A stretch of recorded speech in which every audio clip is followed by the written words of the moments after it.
What's the most illegal thing you've done as a teenager, besides getting music illegally, while also giving the home computer 37 different viruses? I once broke into a water park with a bunch of friends during the winter months. For those that don't know, water parks drain all the water to prevent ice from forming in the pipes. We infiltrated the park in long sleeves and long pants to prevent fiberglass burns while going down the slides.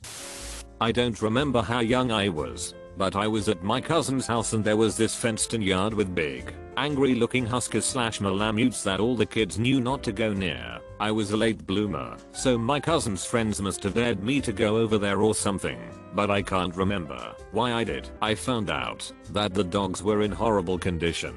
They had no water available, and it was summer, and they had a lot of fur. Their collars had metal spikes facing inward and some of them had cuts on their necks from those collars. There were 4 or 5 of them, can't remember exactly, and the only shade available was a small tent made from a small tarp over a string between 2 trees. They were all chained to the ground with chains that couldn't have been more than 6 feet, 2 meters, long. Something just came over me. I jumped the fence and freed them all. None of them tried to stop me or bite me or anything. They all gave me tons of kisses, jumped the fence, ran off into the woods, and I never saw or heard of them again.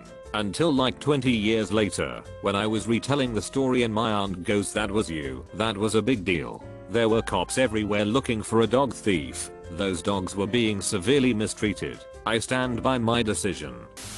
I had a part-time job when I was 17 working at a small independent PC repair type shop. Boss was doing all kinds of shady stuff, handling stolen goods. Place would have regular break-ins when it just so happened that we had a load of inventory that was beyond economical repair years. After I moved away, he actually got jailed for a combination of insurance fraud and burglary, but that's a whole other story. The business had a couple of locations and a couple of business clients they would do on-site work for. So, 17-year-old me gets asked by the boss, "How are your driving lessons going?" I'd had about 5 hours behind the wheel at that point. Was going okay. He takes me out into the car park and has me drive one of the company cars around it a couple of times. Then says, "Right, this car is for you to use now. I need you to go and visit and do." I was thrilled. It was a nice car, albeit plastered all over with the company's name and contact info. I drove that car around for about 8 months. All the other engineer types with the company had their own, so it effectively became my car, with no license, insurance, etc.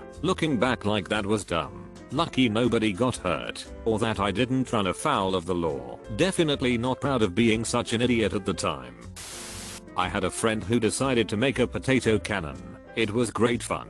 We figured after many uses that hairspray worked best and golf balls wrapped in plastic bags and tape packed the most punch. Potato Cannon MK2 had a gaslight sparker, much more compact, and a streamlined design for extra force. My mate got his license, and one night we decided to go driving around with the launcher at 2 AM. We fired at street signs and various other things until we decided to go to the rival high school. We did a drive-by and launched a projectile straight through the entrance windows. Allegedly, lol. Looking back on it, it was really dumb, and we were just stupid teenagers. I'm just glad that the early 90s didn't have security everywhere and didn't take this sort of thing so seriously. We also had a war memorial in our town, on a bit of a hill. There were old cannons there at the top. We realized at some stage that a 2-liter bottle fit perfectly down the barrel of the cannon. So we loaded up a chlorine bomb with hardly any shaking it, jammed it down the barrel with a stick and unloaded a bunch of rocks in it. It fired them so hard out the barrel that it hit house roofs below. My teenage years were filled with lots of homemade explosives and other dangerous things. I'm just glad I didn't lose a limb or my life looking back on it. My buddies and I lit a bush on fire near someone's house. We didn't know there was dry brush, and somehow, when it caught fire, it ran upside the house to a dead tree and lit the house on fire. There was no one home, but all 5 of us broke into it and ran inside to check and called the 911 to tell them we broke into the house because we saw it was on fire and tried to save anyone who may have been inside. People who got house burned got a nice check from their insurance and a brand new home. And we got our names in small local newspaper for teenage bravery. Oh man. When I was 17 I was in a band. They were all older. 21 to 25. We just finished playing a gig in South Central.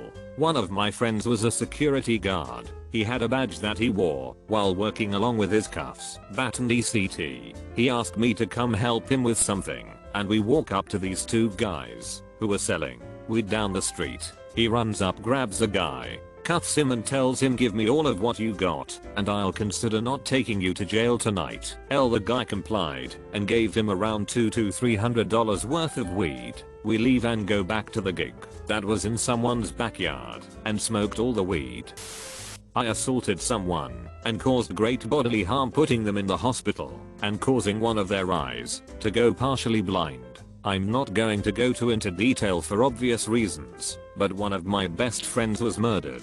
I had just come back to school after having some time to grieve, but I was still pretty messed up and still not really in any condition to be out in public. I was bullied pretty regularly by a couple of upperclassmen, but it was pretty harmless stuff. Physically, usually embarrassing pranks or calling me names. They had no idea what had happened and just thought I went away on vacation for a while, so they thought they would welcome me back by filling a water bottle full of mud and dumping it down my back under my shirt. Well, that was the straw that broke the camel's back. I whipped around and pushed the one that did it to the ground and unleashed all my pent-up emotions on him. His friend ran to go get help. I pretty much beat this kid until he stopped moving and broke a few of my knuckles on his face. I don't know how long I beat on him for, but it went by in a flash for me. I'm not proud of it, and I wish I could have handled it better. Long story short, he and his family decided not to press charges or anything.